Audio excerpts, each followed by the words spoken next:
Bonjour à tout le monde. J'espère que vous allez tous bien. J'ai le plaisir de souhaiter à tout un chacun la bienvenue à ce webinaire organisé par Syngenta et qui a pour thème la gestion de la résistance dans la lutte antivectorielle, de la théorie à la mise en œuvre. La lutte contre le paludisme progresse à mesure que les interventions de lutte antivectorielle se poursuivent en expansion dans toute l'Afrique subsaharienne. Cependant, ces interventions de lutte antivectorielle sont menacées par une augmentation de la résistance aux insecticides parmi les espèces de moustiques anopheles.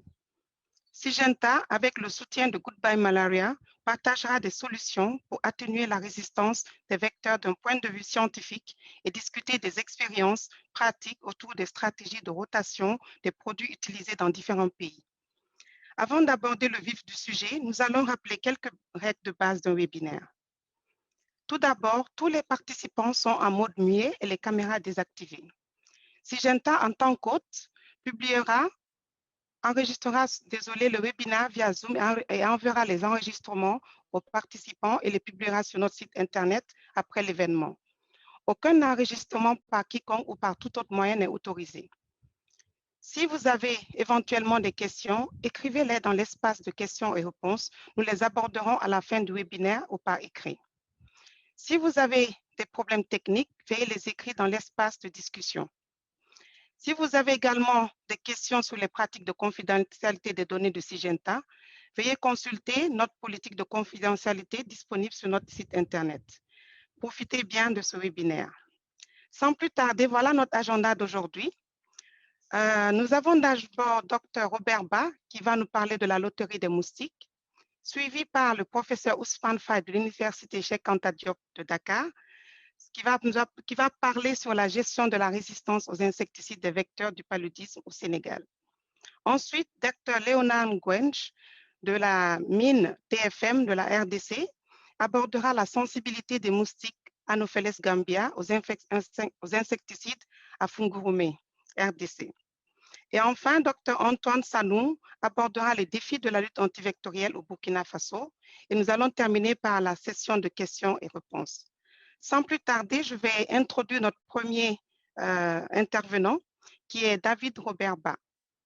Donc, David est consultant en santé publique. Il mène des recherches et des plaidoyers sur le paludisme en mettant l'accent sur l'ARS et toutes les activités de lutte antivectorielle du paludisme au niveau du lieu de travail et de la communauté pour les sociétés minières en Afrique depuis plus de 10 ans. L'expérience des pays comprend l'Afrique de l'Ouest et centrale, notamment le Burkina Faso, la Côte d'Ivoire, le Mali et la République démocratique du Congo. Donc, Robert, tu as la parole et nous allons t'écouter. Merci. Tu es en mode muet, Robert. Robert, réactive ta caméra. Merci. Ton son plutôt. Merci beaucoup, Awa.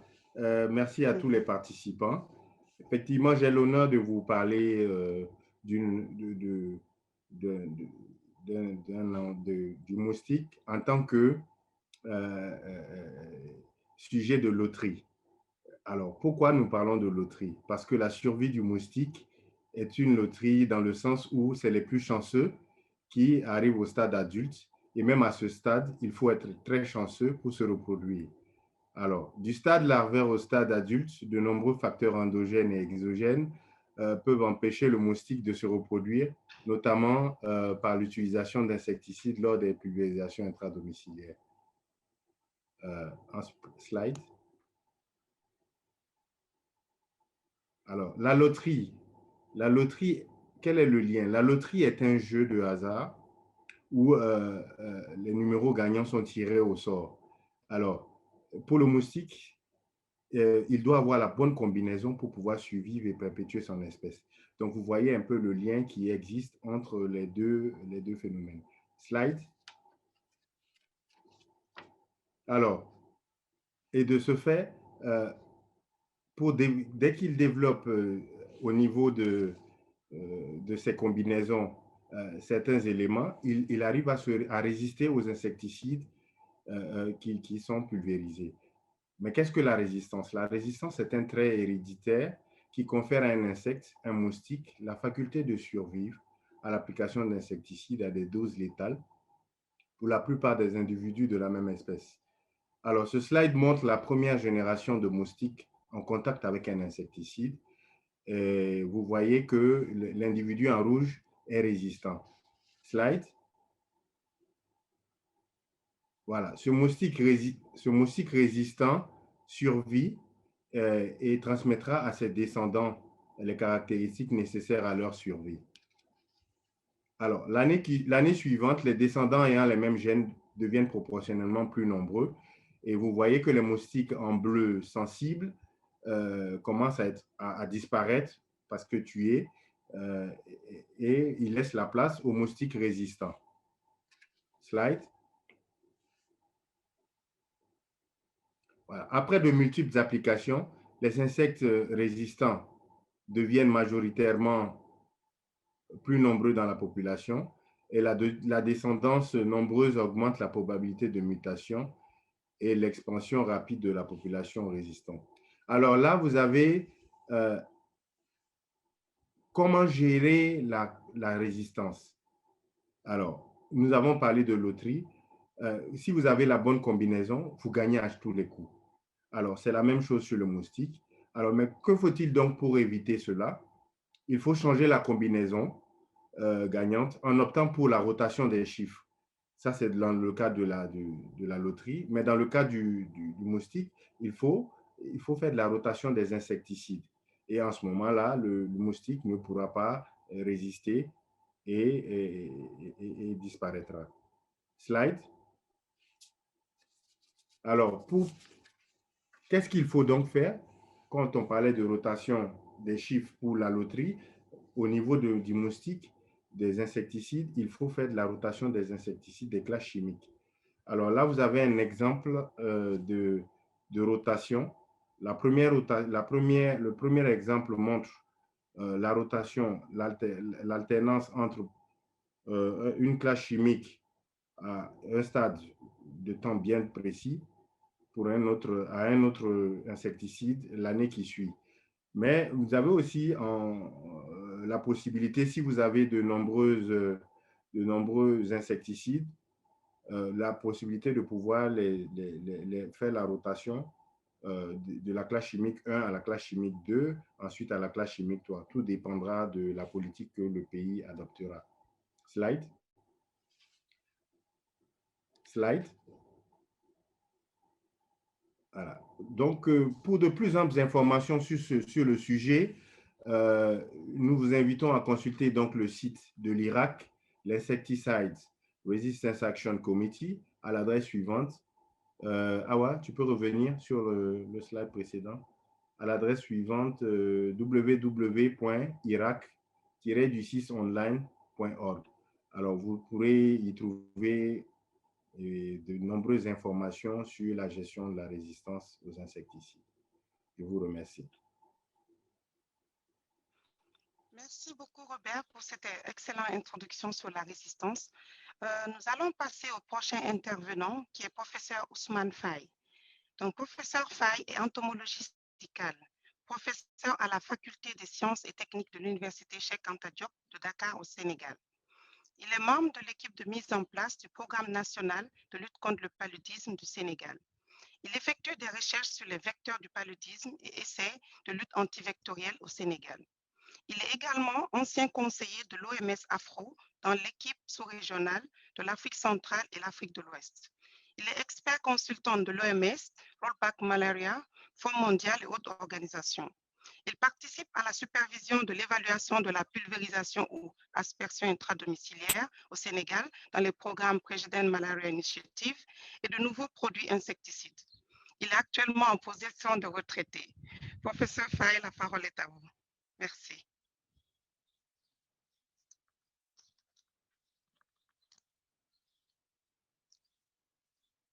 Professeur Faye, vous êtes avec nous?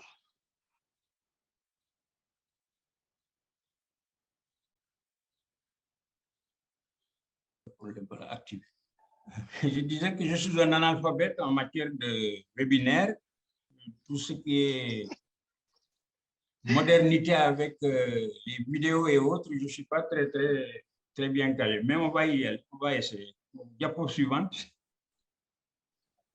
On compte sur vous. Merci.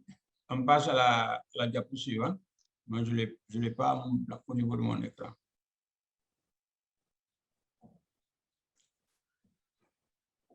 Voilà. Donc, vous allez dire que je suis un orthodoxe ou un archaïque. Donc, c'est juste pour dire que des opérations de lutte antivectorielle sont mises en œuvre en dehors des opérations classiques au Sénégal depuis 2007. Nous avons commencé à en parler depuis le début des années 2000, mais en 2007, nous avons démarré les premières opérations de pulvérisation intradomiciliaire. Auparavant, c'était de façon fragmentaire l'utilisation ou la promotion de l'utilisation des moustiquaires imprégnés avec la vieille méthode. Donc, ces activités de lutte antivectorielle nécessitent une attention particulière du fait de la résistance qui était déjà connue à l'époque et qui était de plus en plus importante. Comme on le sait, la lutte antivectorielle vise à réduire le contact entre l'homme et le vecteur, mais également à réduire, dans certains cas, la longévité des vecteurs et la densité de leur population. Diapo.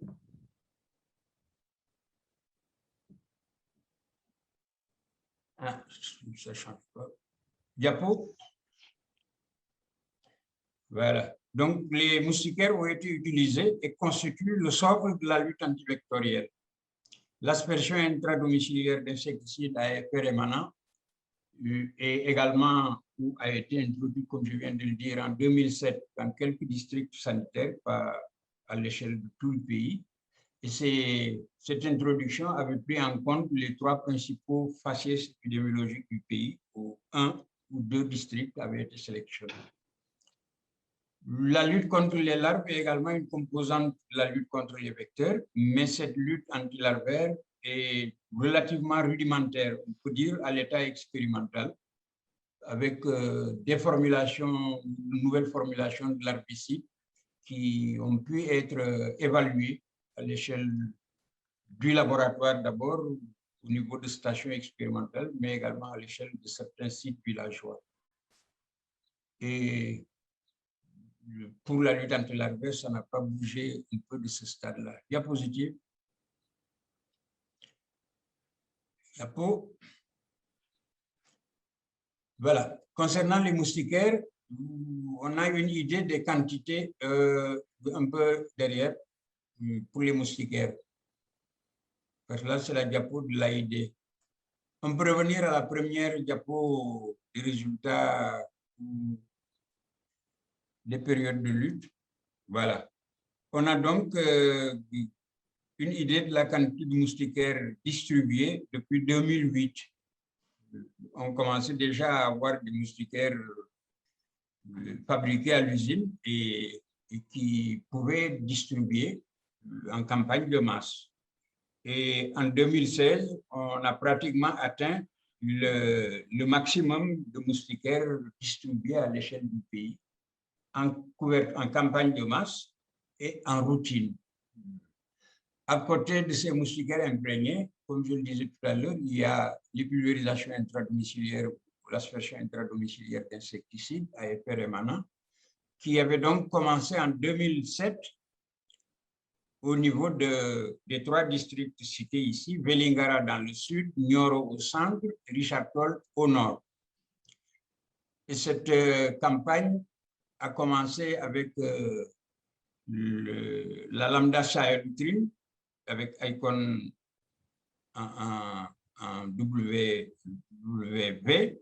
10%, qui a été utilisé pendant une année à Vélingara et à Nioro pour être changé en Icon CS 100% à Vélingara, à Nioro, mais également à Richard Toll, qui avait conservé depuis 2007 jusqu'en 2010 le reliquat de la première formulation de Icon, et qui était complété à partir de 2008 jusqu'en 2020 par la formulation 16. La deltamétrine a été utilisée en remplacement de la lambda Sahel-Trim à partir de 2010, mais de nouveaux districts ont été enrôlés. Richard Toll a été largué. Guinguinéo, Koupentoum et Malem Hodar, qui sont également au centre du pays, ont été intégrés. La deltamétrine a fonctionné de 2010 à, c'est allé trop vite, de 2010 à 2011. Et en 2011, ou à partir de 2011, un carbamate a été introduit dans le processus de l'AID avec le FICAM en poudre mouillable WP10. Et ce produit a été utilisé jusqu'en 2015 dans les districts qui étaient sélectionnés. Et on est passé du FICAM au pyrimphosméthyl, un organophosphoré, à partir de, qui a d'abord été utilisé en 2014 à Vélingara et à partir de 2015 dans les autres districts jusqu'en 2017. C'est donc un peu comme ça que se présente l'utilisation de la pulvérisation ou aspersion intradomiciliaire d'insecticides à effet rémanent au niveau du pays. Diapositive. Diapo. J'ai un problème avec mon son alors. Voilà. Le cadre organisationnel de la lutte. D'accord, on va passer à la résistance. Donc là, c'est juste la définition classique de la résistance selon l'OMS. Et bon, c'est bien. Là, c'était juste pour présenter le cadre. C'est parti. Donc là, c'est la définition de la résistance. OK. Donc ce cadre est là. C'est juste pour dire qu'à côté du PNLP concernant la lutte contre les vecteurs, il y a un certain nombre de structures, qu'il s'agisse de structures de recherche, de formation, ou de partenaires techniques et financiers, ou d'autres structures de recherche en dehors de celle de l'université, qui est peut-être un partenaire privilégié du programme. Il y a également l'Institut Pasteur, l'IRD et l'ISRA, qui s'occupent donc de la recherche agricole. Les ministères dédiés sont également concernés, agriculture, élevage, environnement, cadre de vie, et d'autres ministères qui peuvent trouver des raisons. Le ministère de la Santé a des structures techniques également qui pouvaient être associées, comme le service de lutte antiparasitaire qui est à Thiès, le centre antipoison et le CDC. Les collectivités locales et les ONG également participent à l'effort d'intervention. Le tout se faisant bien sûr pour le bénéfice des populations. Diapo. Diapositive. Voilà, diapositive. Et donc là, ce sont également les résultats des tests d'évaluation des niveaux de sensibilité aux insecticides qui permettent donc d'avoir divers statuts de la sensibilité à une résistance possible jusqu'à une résistance confirmée. Diapositive. Diapo. Voilà, situation de la résistance des vecteurs. OK. L'importance donc de l'exercice qui est en cours, c'est que les populations au Sénégal, nous avons essentiellement des populations d'Anopheles gambier au sens large, constituées d'Anopheles gambier, d'Anopheles coluzi, d'Anopheles arabiensis et des populations d'Anopheles funestus. Nous avons bien sûr dans la zone côtière Anopheles melas, mais il n'est pas particulièrement important pour la transmission du paludisme. Il en est de même de Pharaoensis qu'on trouve également partout dans le pays, mais en plus grand nombre au niveau de la vallée du fleuve. Là-bas aussi, les densités sont importantes, mais la contribution à la transmission est minime. La résistance aux organochlorés et aux pyréthrinoïdes a été constatée depuis pratiquement le début des investigations au niveau du pays. La sensibilité aux organophosphorés ou aux carbamates a été également bien surveillée et l'évolution de cette sensibilité à une résistance a pu être notée au fur et à mesure des années et des contrôles. Donc, la baisse de sensibilité au phénitrodion et au benziocarbe a été d'abord et surtout observée dans le sud-est, en l'occurrence dans les zones cotonnières. On le constate également dans la zone des Niayes, c'est la zone en bordure au nord de la région de Dakar, en bordure de l'océan, qui est une zone caractérisée par des cultures maraîchères. Comme je le disais donc, Anopheles pharonsis est sensible à la deltamétrine dans le delta du fleuve, mais une résistance à la dielgrine a été observée dans cette même zone où Anopheles funestus était également réapparu vers la fin des années 90. Et dans la zone des Niayes, c'est la zone de maraîchage dont je parlais tout à l'heure. Ce sont les zones où on a trouvé les premiers cas de résistance en réalité. Diapo. Donc, la surveillance, l'étude et l'organisation de la gestion de cette résistance est liée au fait que l'arsenal en termes d'insecticides actuellement disponible n'est pas important. Il est très limité à la limite.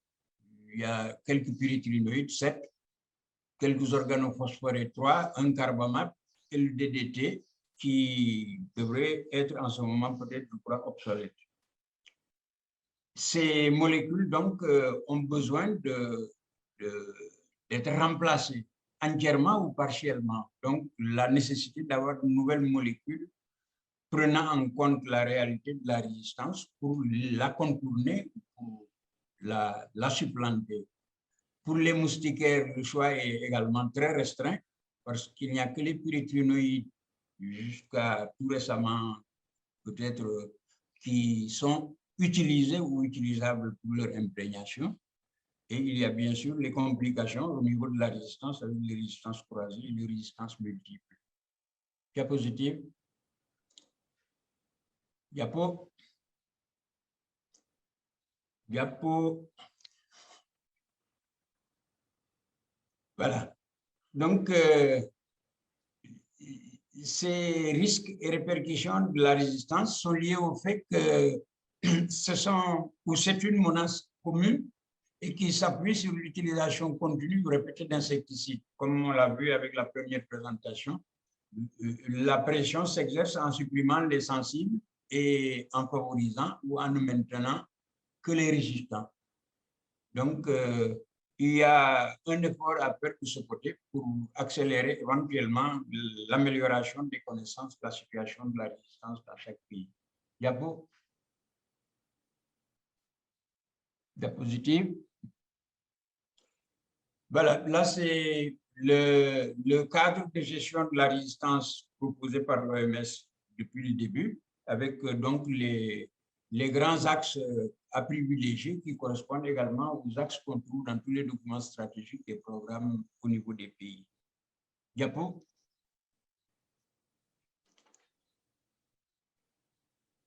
Donc, juste un peu avant. Voilà, c'est juste pour dire que pour faire quelque chose pour prévenir ou limiter ou réduire l'extension de la résistance, il faut surtout envisager une utilisation beaucoup plus rationnelle que ça ne l'est des pesticides, parce qu'on en utilise dans l'agriculture, en santé publique, mais également on en utilise dans les maisons. Qu'il faudrait donc diminuer les pressions de sélection, n'en utiliser que là et quand il faut, et surtout s'assurer de ce qui est utilisé en termes d'application de bonnes pratiques d'utilisation avec des supports informatifs mis à la disposition des utilisateurs. Il n'est pas rare de noter qu'une même population de moustiques soit exposée à l'état larvaire, à des pesticides agricoles, et à l'état adulte, aussi bien aux insecticides domestiques qu'à ceux utilisés par les programmes de lutte antivectorielle. Diapo. Là, donc, c'est l'esquisse du plan de gestion de la résistance aux insecticides. C'est également un cadre générique en termes d'objectifs généraux et d'objectifs spécifiques. Diapo. Donc, l'amélioration des approches de lutte pour la gestion de la résistance, cette gestion va consister à modifier les pratiques en cours de lutte antivectorielle qui reposent essentiellement sur les mildias et les aïdés, donc sur les moustiquaires, les pulvérisations ou aspersions.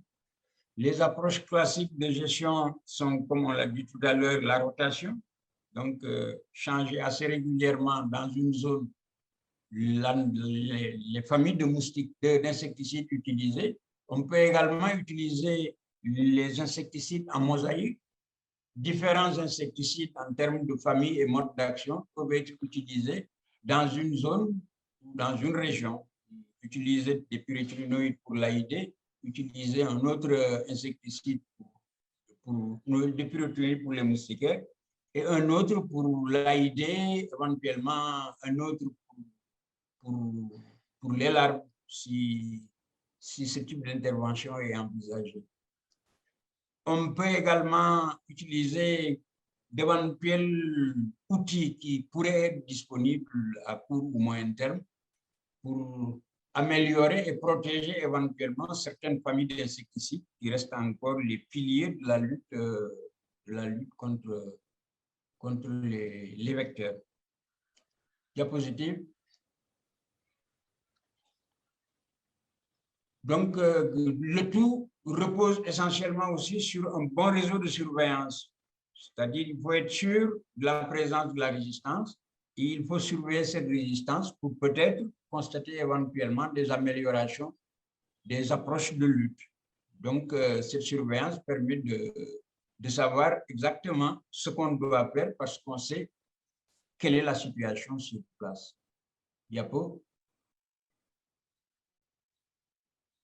Le contrôle de la qualité des interventions, c'est vrai, c'est pas seulement pour les vecteurs résistants, mais c'est aussi pour être sûr de la qualité de ce qu'on fait, que ce soit la qualité des moustiquaires ou la qualité de l'AID qui a été appliquée. Et cela donc, à l'échelle d'un programme, ça peut se gérer, je ne vais pas dire plus facilement, mais plus simplement. Et pour cela, il y a un réseau africain qui est dédié à la résistance des vecteurs aux insecticides, l'ANVR comme on l'appelle, qui devrait pouvoir donner les coups de main nécessaires aux pays qui en ont besoin en termes de renforcement de capacité ou en termes d'aide à l'organisation de la gestion. Diapo. Il y a bien sûr l'espoir d'avoir de nouveaux outils pour prendre en charge cette situation des vecteurs ou de la résistance. Ces nouveaux outils pourraient être une amélioration sur le principe de ce qui existe, mais ça pourrait être aussi de nouveaux outils, que ce soit des insecticides ou des approches d'intervention, qui permettraient de maintenir les bénéfices de la lutte tout en préservant éventuellement les insecticides disponibles déjà et qui, selon les situations, pourraient toujours participer à améliorer les rapports avec les vecteurs. Diapositive. Diapo. Bon, la mobilisation des ressources, c'est vrai, les programmes doivent identifier et estimer en termes de coûts les besoins pour la gestion de la résistance. Et une fois que ces besoins sont estimés, voir éventuellement avec les ressources nationales et les ressources des partenaires, ce qui pourrait permettre de mettre en œuvre les plans de gestion de la résistance qui sont plus ou moins mis au point dans tous les programmes à l'heure actuelle. Il y a des besoins techniques, mais il y a aussi des besoins financiers. Diapo.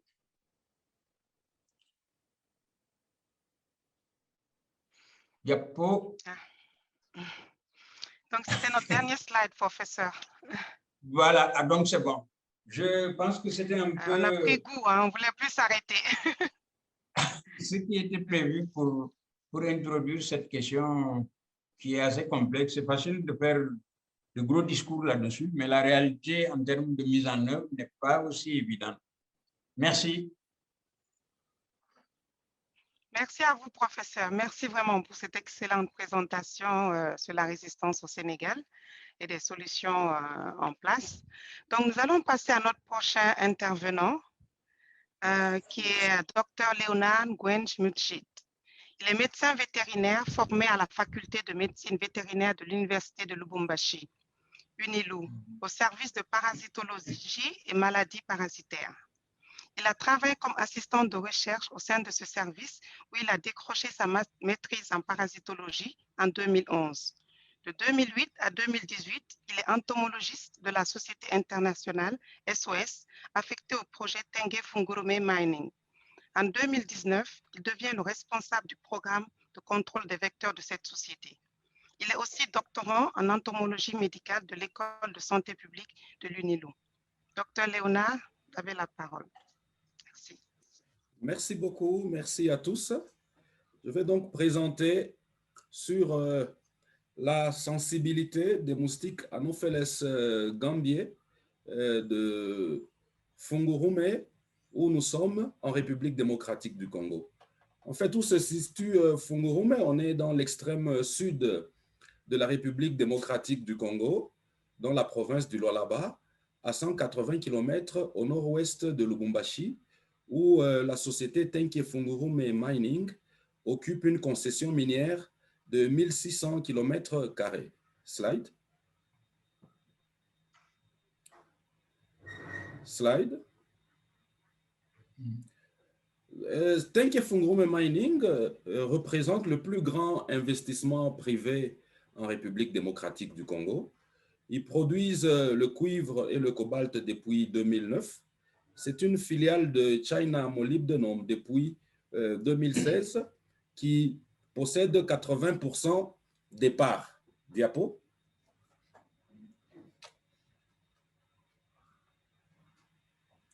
Cette société minière se trouve dans la zone de santé de Fungurume.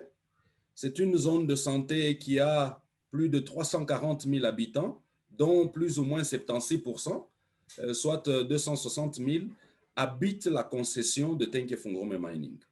Les agents eux-mêmes sont au nombre de 10 000. Et sur les 18 aires de santé que compte la zone de santé, 12 aires sont entièrement dans la concession de Tenke Fungurume Mining. Aucun programme de lutte antivectorielle n'existait dans cette contrée avant celui de TFM. Le risque de contracter le paludisme dans cette contrée, il est là. Nous sommes en climat tropical. Le climat est vraiment approprié pour les vecteurs avec deux saisons distinctes, une saison sèche et une saison pluvieuse. La malaria est endémique et la transmission, elle est perpétuelle, avec toutefois des fluctuations saisonnières. Diapo.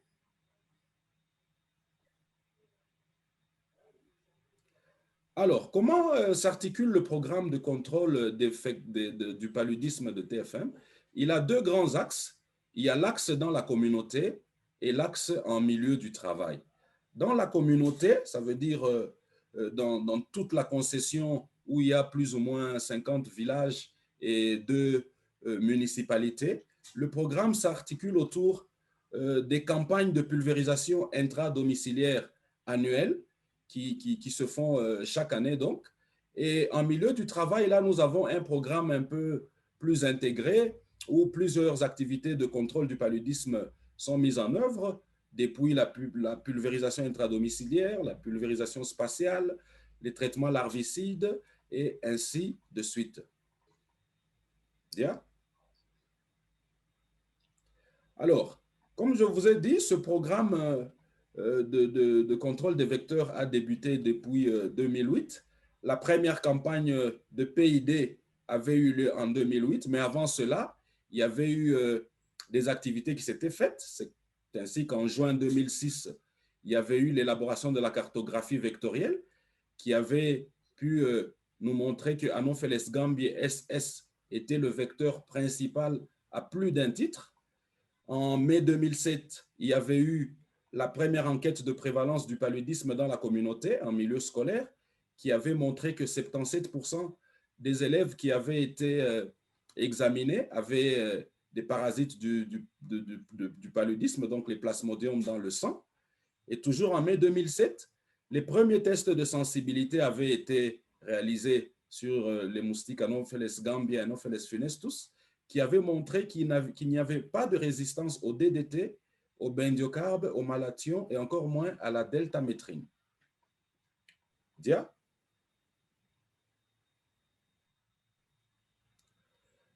Alors, donc, depuis 2008, chaque année, la campagne de pulvérisation se fait. C'est ainsi que de 2008 à 2010, ce sont les pyréthroïdes qui avaient été utilisés.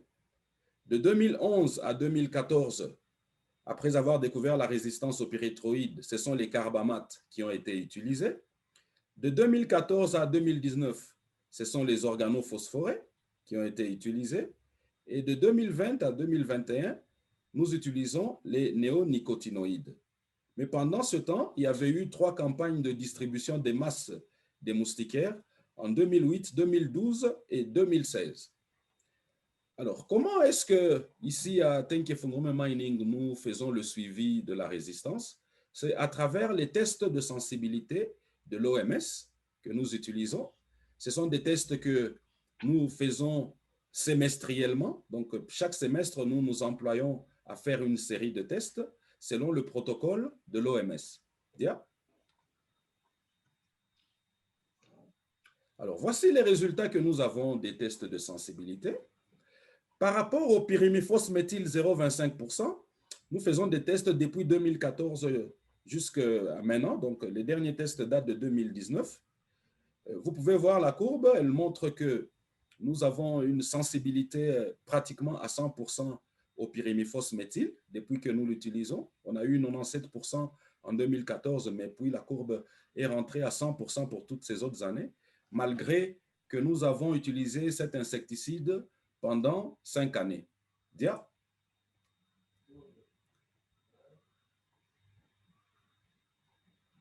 Cette sensibilité aux organophosphorés, elle est confirmée aussi par rapport au malathion, 5,0%, que nous avons testé depuis 2007. On a toujours 100% de sensibilité. Donc, par rapport aux organophosphorés, les moustiques Anopheles locaux n'ont pas de problème de résistance.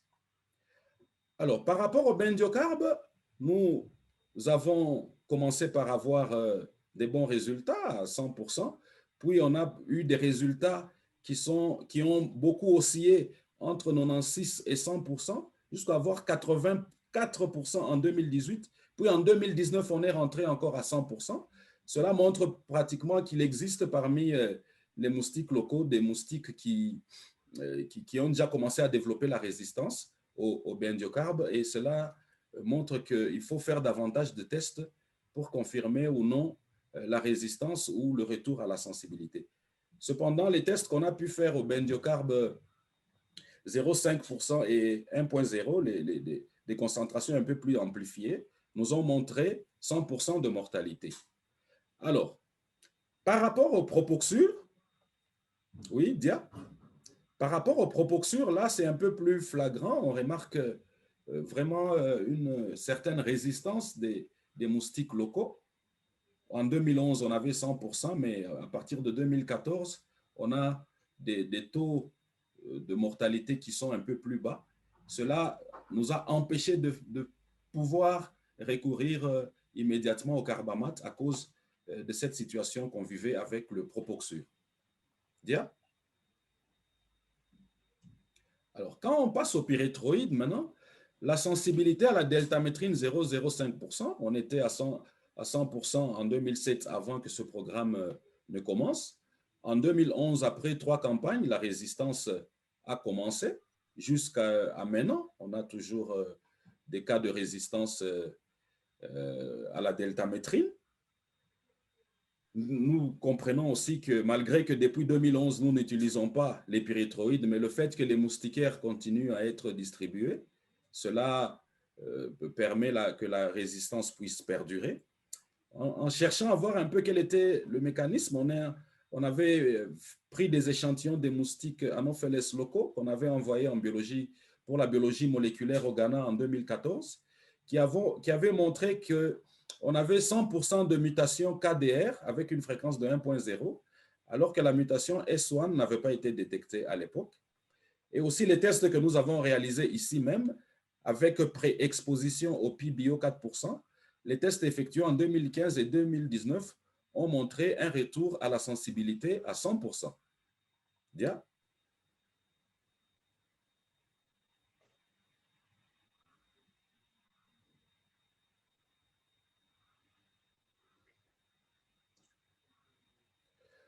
Alors, la sensibilité à la permétrine, 0,75%. Là aussi, nous pouvons voir que la résistance au pyréthroïde se confirme aussi face à la permétrine. Là aussi, nous avons fait des tests avec pré-exposition au PBO 4%. Les tests effectués en 2015 avaient montré un retour à la sensibilité à 100%. Mais en 2019, lorsqu'on a fait ces tests, on a remarqué un retour partiel à la sensibilité qui était de l'ordre de 90%. Quant à la lambda cialotrine 0,05%, on peut voir aussi clairement que là, la résistance au pyréthroïde se confirme. Dia? Voilà un peu là le DDT, les tests de sensibilité réalisés face au DDT 4,0%. De 2007 où on n'avait pas de problème de résistance, lorsqu'on a eu la résistance au pyréthroïde en 2011, sans avoir utilisé une seule fois le DDT, les moustiques locaux affichent aussi une forte résistance au DDT. Donc, la résistance au pyréthroïde, elle a conféré une résistance croisée au DDT. Les tests à la clothianidine 2,0%, on les utilise depuis l'année passée. Et jusque-là, les moustiques sont sensibles, on a 100%. Et la mortalité retardée qui est caractéristique de la clothianidine, on l'a aussi remarqué lorsque nous faisons ces tests. Dia?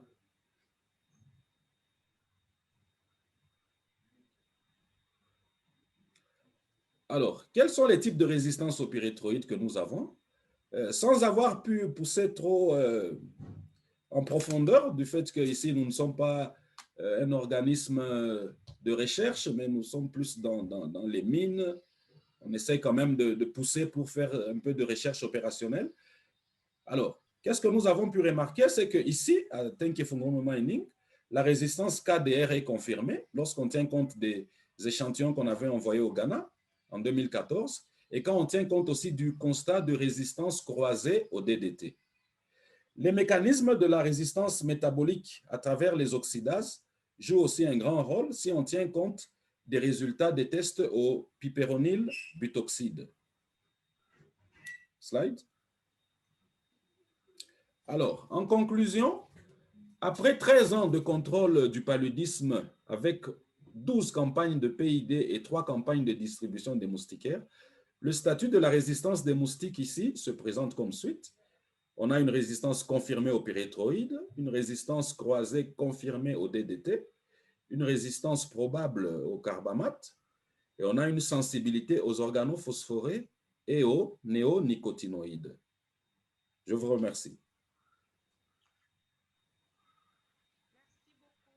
J'allais introduire Dr Sanou Antoine pour la prochaine présentation.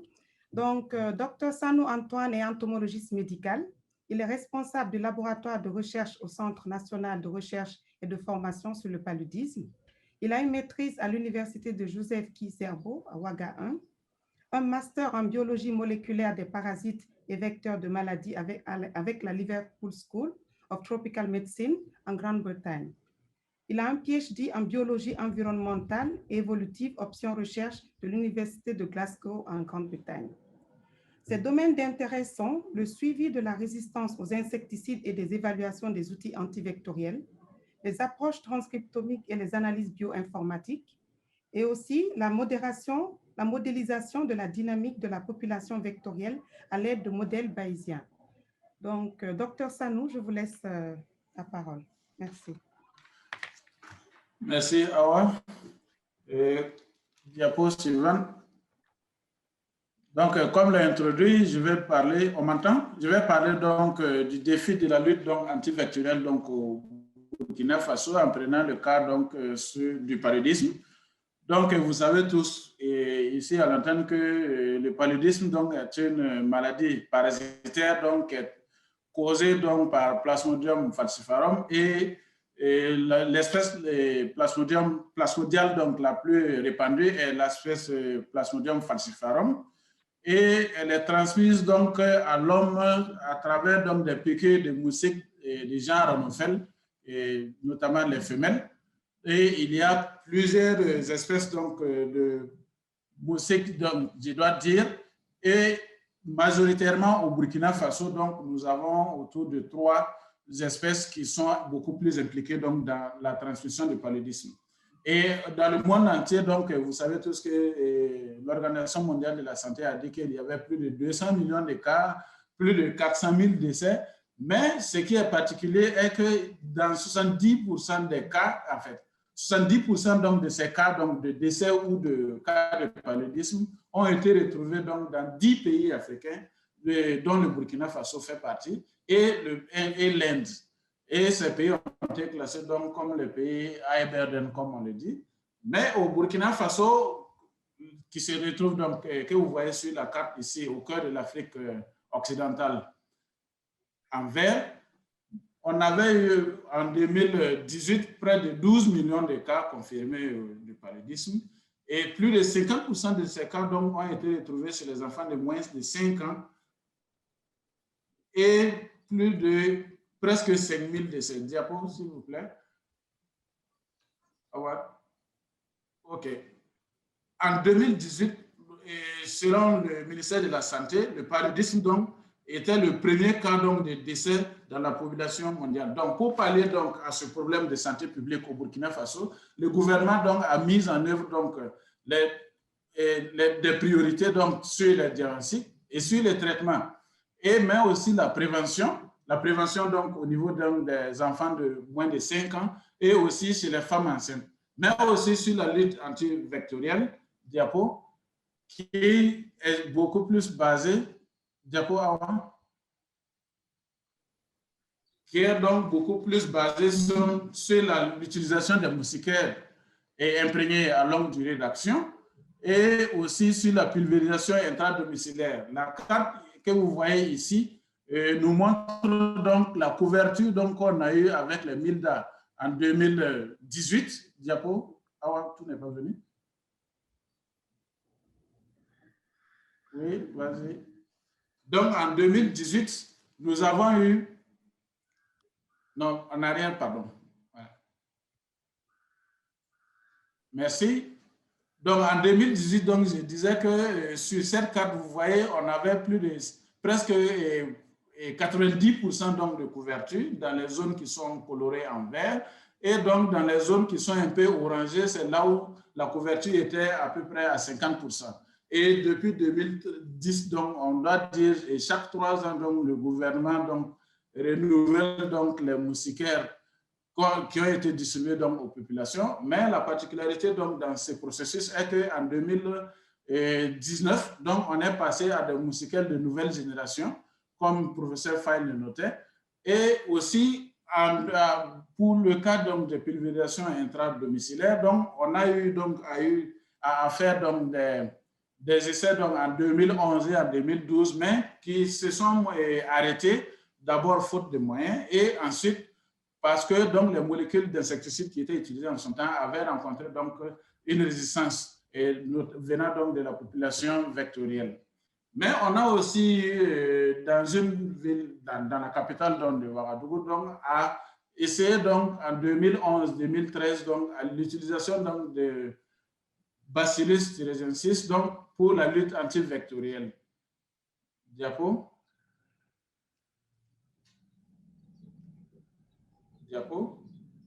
Donc, il faut dire que ces outils qu'on utilise, que je viens donc de citer, notamment dans la lutte antivectorielle, sont beaucoup plus utilisés donc, à l'intérieur de nos concessions, comme vous voyez donc, sur la photo donc, que j'ai mise en haut à votre droite, la case où on a les pulvérisations intradomiciliaires, c'est là aussi qu'on utilise les moustiquaires. Et même si ces moustiquaires donc, venaient à être très efficaces et que ces pulvérisations aussi donnaient beaucoup plus de bons résultats, mais il faut aussi avoir en tête qu'on a des activités donc intradomiciliaires qui nous exposeraient donc aux piqûres de moustiques, que comme vous voyez la dame ici, dans sa soirée, donc en train de préparer donc la nourriture pour la famille. Et aussi, comme vous voyez sur la graphe ici, la figure ici, vous voyez que sur cette figure montre donc les piqûres donc, que nous avons donc, enregistrées donc, lors d'une enquête, et les barres rouges que vous voyez là indiquent la période à laquelle on a trouvé que plus de 50% donc, de la population était dans leur case. Donc, dans leur case, veut dire ici, soit sous leur moustiquaire, ou en tout cas, on se dit qu'ils sont protégés. Mais vous voyez qu'avant donc la première ligne rouge, on a des piqûres qui se passent dans la nature. Donc, de 19h donc, à 23h, nous sommes toujours exposés, alors qu'on utilise donc les moustiquaires donc, de 23h à 5h du matin. Et aussitôt, donc, après 5h du matin, on a aussi des piqûres qui sont là. Et aussi, à cela, il faut ajouter que quand vous voyez sur cette courbe, il y a deux couleurs. La première couleur rose ou orange, donc, je vais dire, indique donc la proportion donc, de piqûres qu'on a quand on est à l'intérieur des maisons. Et la couleur bleue qui est en haut indique donc la proportion de piqûres qu'on a enregistrées en dehors des habitats. Donc, vous voyez que la couleur bleue domine donc la couleur rose, indiquant donc qu'on a beaucoup plus de piqûres donc, à l'extérieur de nos concessions qu'à l'intérieur. Donc, ce qui pourrait même diminuer donc l'efficacité de ces outils. Et aussi, vous avez aussi que les espèces ne sont pas les mêmes. Et professeur Fall a montré qu'il y avait plusieurs espèces de moustiques. Et il faut aussi savoir que ces moustiques ne piquent pas dans la même période et que ces moustiques aussi ne sont pas présentes dans les mêmes localités et ne sont pas présentes donc en abondance donc dans la même période. Vous voyez par exemple ici, ces figures donc, qui sont en bas montrent donc la proportion donc, de Anopheles gambier et de Anopheles courrouci au Burkina Faso dans la région des Cascades, où on a donc, pendant la saison sèche, on a beaucoup plus de Anopheles courrouci et pendant la saison humide, beaucoup plus de Anopheles gambier, comme montre donc la courbure donc, de la courbe. Et aussi, du fait donc, de l'utilisation de ces outils, on peut être amené donc, à diminuer substantiellement donc, sur la composition de cette population vectorielle. Comme vous voyez donc, sur cette figure ici, montrant donc, le déclin donc, de la proportion de Anopheles gambier, et pardon, courrouci au profit donc, de Anopheles gambier. Diapo. Diapo, Awa.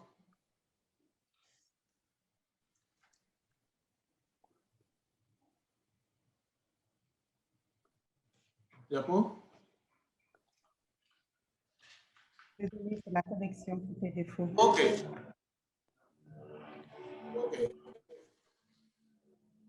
Ici, donc, je parlais toujours de défis et je parlais donc du fait qu'on ne pouvait pas aussi utiliser les outils donc, qui sont les plus utilisés donc, partout. Mais aussi, il faut savoir que les outils qui sont utilisés utilisent donc que ce soit la pulvérisation intradomiciliaire ou les moustiquaires, ils ont toujours utilisé donc, des insecticides. Et on a essayé donc de voir au niveau du laboratoire quelle donc peut être l'efficacité de ces moustiquaires, de ces insecticides. Comme vous voyez, par exemple, sur la première figure, où il y a beaucoup plus de barres rouges, c'est le taux de mortalité, donc, c'est-à-dire le taux de mortalité ici, c'est le pourcentage donc, de moustiques morts après 24 heures, après exposition donc, au laboratoire donc, à une insecticide qui est ici le deltamétrine. Et vous voyez donc, selon l'OMS, le professeur Fall le disait tantôt, pour déclarer une population de moustiques résistante, il faut que la mortalité soit inférieure à 90%. Et vous voyez ici que nous sommes très loin du compte. La ligne rouge ici montre 80%. Donc, pour dire que toutes ces populations de moustiques sont résistants aux insecticides de deltamétrine. Et il y a eu une étude aussi en 2015 donc, qui a été publiée par un collègue, Dr Toé, qui a essayé de voir, OK, les moustiquaires qu'on a sur place au Burkina Faso, quelle pouvait être donc leur efficacité quand on les exposait donc les vecteurs locaux donc à ces outils. Donc, vous voyez donc que ici, c'est la mortalité. Vous voyez que la mortalité est très faible. La mortalité est très faible, que ce soit des moustiquaires nouvellement acquises qui sont en noir, je vais dire, ou des moustiquaires qui ont été déjà utilisés, qu'on a pris donc au niveau des résidents. Vous voyez que la mortalité est très loin. Et en 2017, il y a eu aussi des collègues de l'IRSS Bobo qui ont aussi essayé de voir, OK, on parle de nouvelle génération donc, de moustiquaires. Quelle peut être donc leur efficacité? Ils ont testé, ils ont trouvé que ça donnait un bon résultat, comme vous pouvez donc voir sur le premier graphe ici en bas, à votre gauche, où la mortalité pouvait donc atteindre donc presque 80% avec l'un de ces outils. Mais quand, je vais dire donc, rien que l'an passé, donc peut-être 6 ans donc seulement après la première étude, nous avons vu que la mortalité a nettement chuté si on devait comparer donc cette mortalité qui se trouve donc sur la figure à droite en bas, comme à la figure donc qui est à droite et en bas à gauche. Diapo, Awa? Donc, on a aussi essayé de voir quelle pouvait être donc l'efficacité aussi des insecticides utilisés donc notamment dans la pulvérisation intradomiciliaire. Ici, on a utilisé donc le bendocarbe et vous voyez donc aussi on a des populations, c'est cette molécule que je disais qui a été utilisée dans la pulvérisation intradomiciliaire de 2011 à 2012. Vous voyez donc que nous avons donc une résistance à ça. De faisant donc, les firmes se sont mis à travailler. Donc, on a de nouvelles insecticides. Donc, vous pouvez voir le pyriméphos méthyle ici, qui montre donc une sensibilité donc, des populations à cette molécule dans presque tous les villages où on a eu des résultats. Donc, sensibilité ici, donc, vous comprenez que la mortalité dépasse donc les 90% aux doses standards. Et aussi la clocyanidine, donc, qui nous montre aussi après 120 donc, heures donc, après exposition, donc aussi un résultat satisfaisant en montrant donc des mortalités donc, qui excèdent presque les 90%. Et diapo. Diapo, Awa.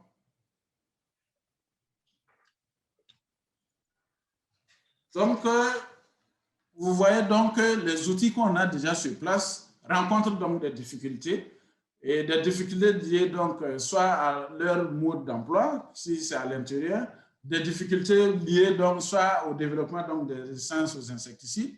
Donc, il nous faut donc des perspectives. Des perspectives déjà, comme le professeur Faye l'a dit, il nous faut d'abord de nouvelles molécules d'insecticides qui pourront être utilisées donc dans les moustiquaires ou pour les pulvérisations intradomiciliaires. Mais aussi, il faut qu'on pense déjà qu'on n'est pas protégé à 100%, même si ces moustiquaires ou ces PID donc, étaient efficaces. Donc, il faut aussi utiliser donc, des trucs qui pourront nous protéger individuellement. Je passe donc des répellents. Et aussi, il faut qu'on pense à une lutte un peu plus générale. Je parlerai donc de lutte génétique, où on peut donc transformer un peu les insectes qui nuisent donc, et les lâcher afin qu'ils ne répandent donc un message très toxique donc, pour la population locale. Et aussi, il faut voir donc, est-ce qu'on n'a pas la possibilité aussi d'utiliser d'autres moyens biologiques.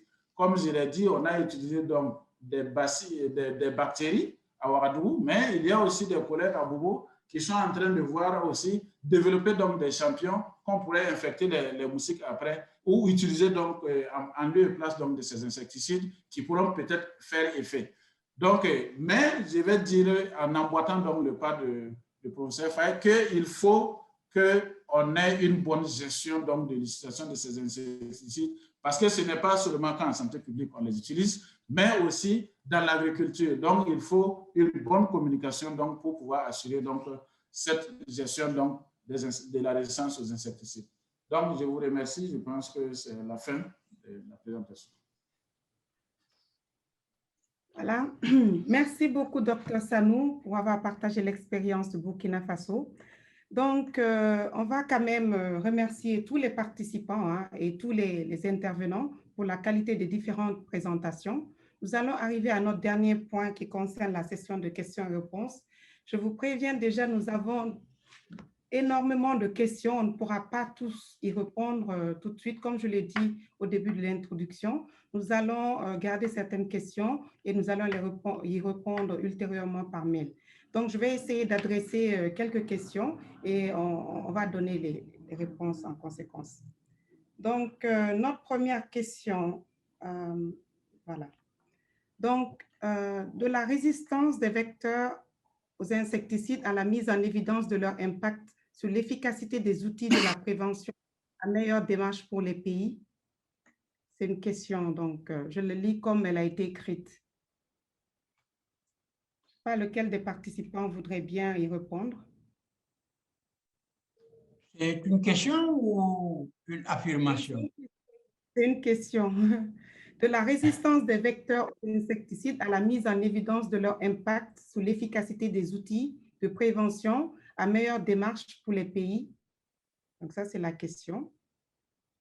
Enfin, je pense que de la détection à la mesure de l'impact, ce qui est également un autre problème, parce que si c'est sur les moustiquaires, c'est toujours mitigé, idem pour la pulvérisation.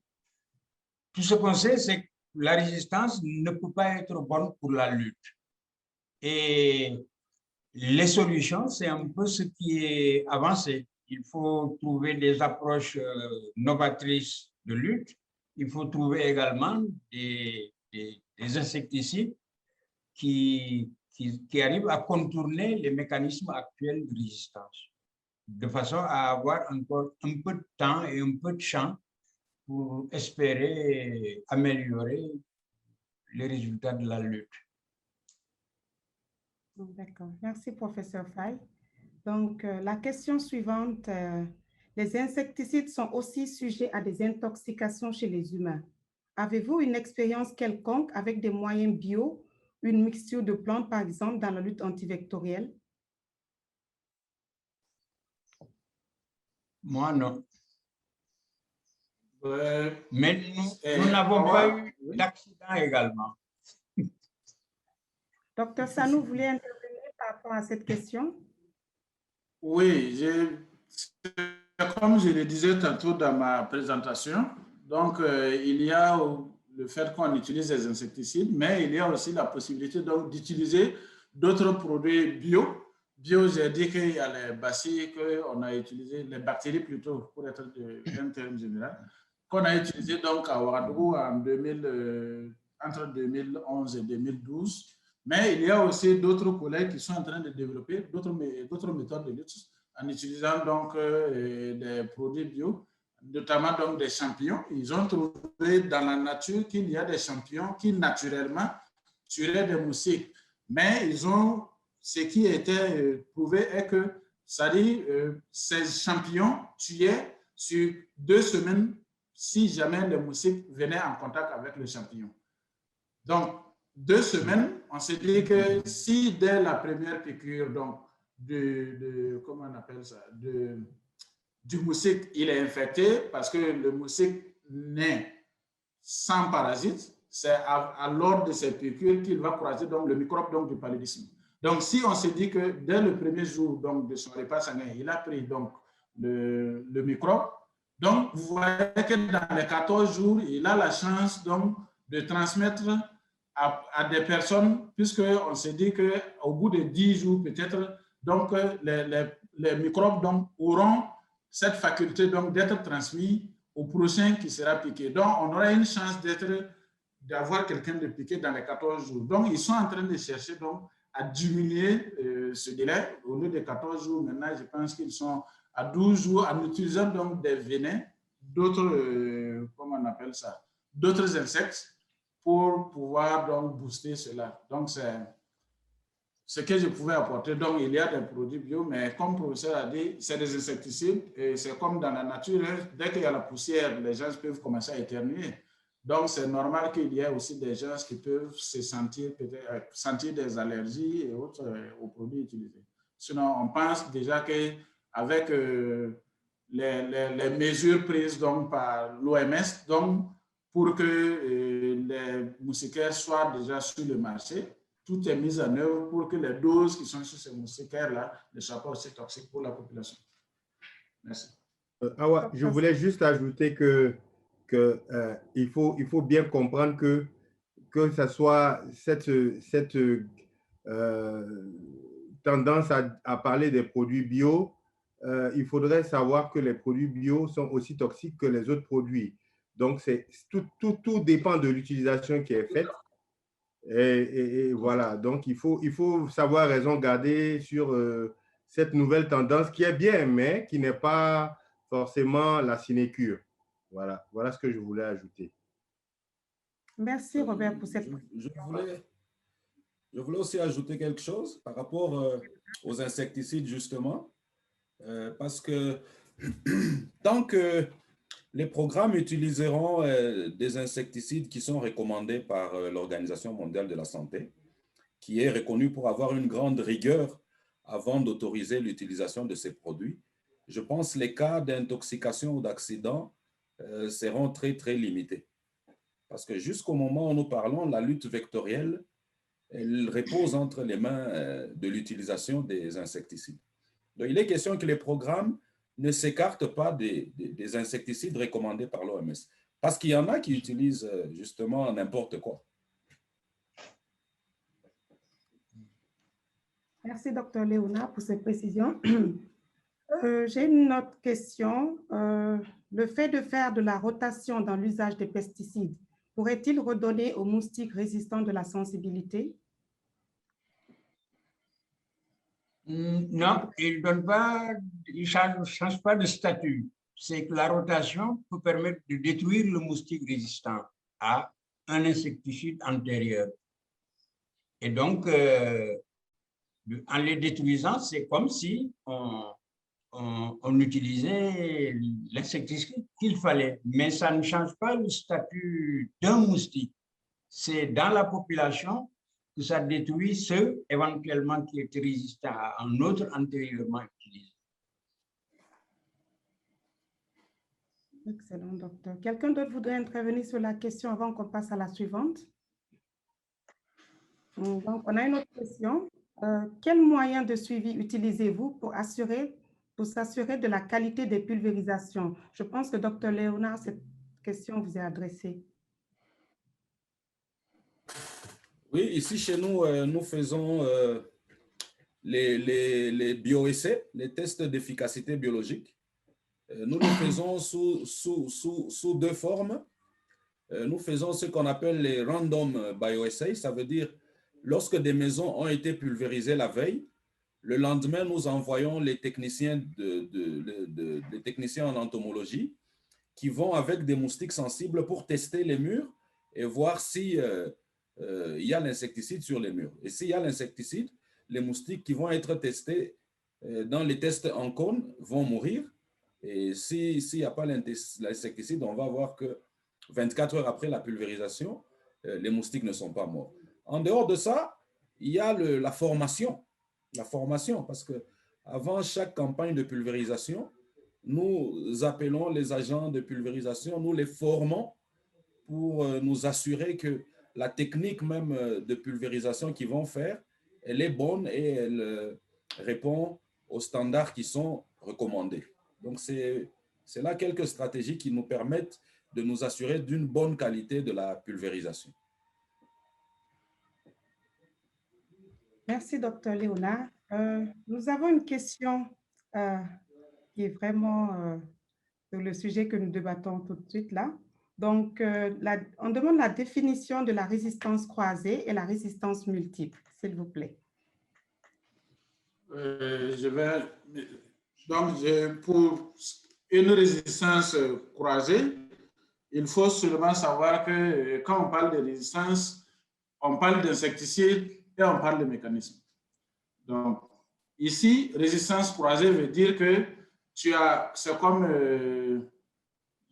Léonard l'a dit, dans leur pays, ils n'ont pas utilisé des DDT, mais en utilisant les pyréthrinoïdes, ils ont trouvé que donc il y a eu donc une résistance qui a été développée au DDT. Donc c'est en utilisant, c'est une résistance donc à un insecticide qui confère une résistance à un autre insecticide qui n'est pas forcément utilisé. Maintenant, résistance multiple, c'est par rapport à la population donc, de moustiques qui va avoir beaucoup de types de résistance. Parce que quand on parle de résistance, il y a les mécanismes. Le mécanisme ici, ça peut être des mutations, c'est-à-dire les cibles donc, de l'insecticide a changé, ou bien ça peut être métabolique, ou là où l'insecticide rentre, l'organisme donc du moustique développe donc des réactions donc, pour venir donc à bout et pouvoir neutraliser donc ces insecticides. Donc vous voyez que déjà ça fait 2 mécanismes de résistance. Donc lorsqu'on trouve ça donc, dans une population, on dit que c'est une résistance multiple. Okay. Honnêtement, je reçois tellement de questions qu'on me fait signe que le temps qui nous est imparti, nous l'avons largement dépassé. Donc, je pense que nous allons remercier tous les intervenants et les participants. Donc, au terme de cette heure vraiment de partage avec des experts de tout horizon, je pense que nous allons clôturer ce webinaire intitulé « Gestion de la résistance dans la lutte antivectorielle, de la théorie à la mise en œuvre ».